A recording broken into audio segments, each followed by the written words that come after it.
रक्षा मंत्री राजनाथ सिंह ने देश की सुरक्षा नीति से जुड़ा एक ऐसा फैसला लिया है जो भारतीय रक्षा इतिहास का नया मोड़ साबित हो सकता है।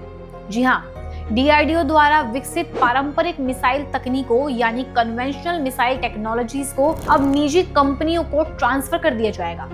आसान भाषा में कहें तो जो मिसाइलें अब तक केवल सरकारी कारखानों की बंद चार दीवारी में बनती थी, अब उनके उत्पादन के दरवाजे टाटा, L&T, कल्याणी और गोदरेज जैसी भारतीय प्राइवेट कंपनियों के लिए भी खुल गए हैं। लेकिन ऐसा आखिर क्यों हुआ, आइए आपको बताते हैं। नमस्कार, मैं हूं जानसी और आप देख रहे हैं डायनामाइट न्यूज। देखिए, अगर इतिहास देखें तो भारत में हथियार और मिसाइल बनाने का एकाधिकार सिर्फ सरकारी PSUs के पास था। DRDO डिजाइन तैयार करता और उत्पादन की पूरी जिम्मेदारी भारत डायनामिक्स लिमिटेड यानी BDL जैसी सरकारी कंपनियों को दे दी जाती थी। इसका नतीजा ये हुआ कि सरकारी कारखानों पर ऑर्डरों की भारी दबाव आ गया, जिससे डिलीवरी में सालों की देरी होने लगी और सेना को अपनी जरूरतों के लिए लंबा इंतजार करना पड़ता था। वहीं DRDO भी अपनी मुख्य जिम्मेदारी रिसर्च एंड डेवलपमेंट को छोड़कर मैन्युफैक्चरिंग की व्यवस्था संभालने में उलझ कर रह गया था। लेकिन यूक्रेन रूस युद्ध ने ये साबित कर दिया कि आधुनिक जंग लंबी खिंच सकती है और जीत उसी की होगी जिसके पास हथियारों की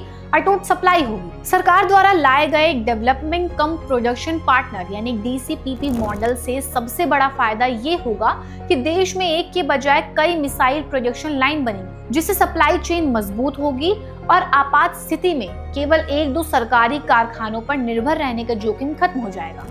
इसके अलावा उत्पादन की रफ्तार बढ़ने से पिनाका और आकाश जैसी स्वदेशी प्रणालियों का वैश्विक बाजार में तेजी से निर्यात हो सकेगा।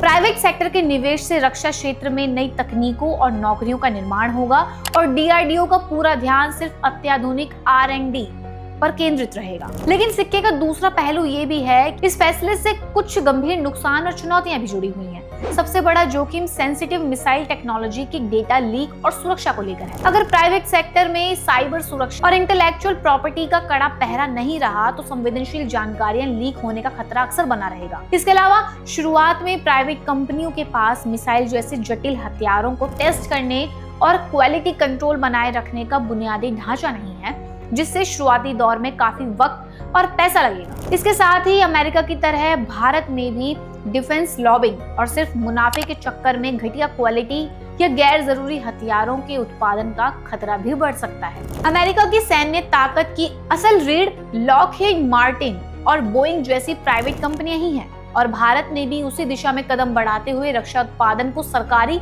लाल फीताशाही से बाहर निकाला है। ये फैसला सिर्फ व्यापार बढ़ाने की नीति नहीं बल्कि देश की संप्रभुता, सीमा की सुरक्षा और भारत को एक आत्मनिर्भर ग्लोबल डिफेंस हब बनाने का मास्टर स्ट्रोक है।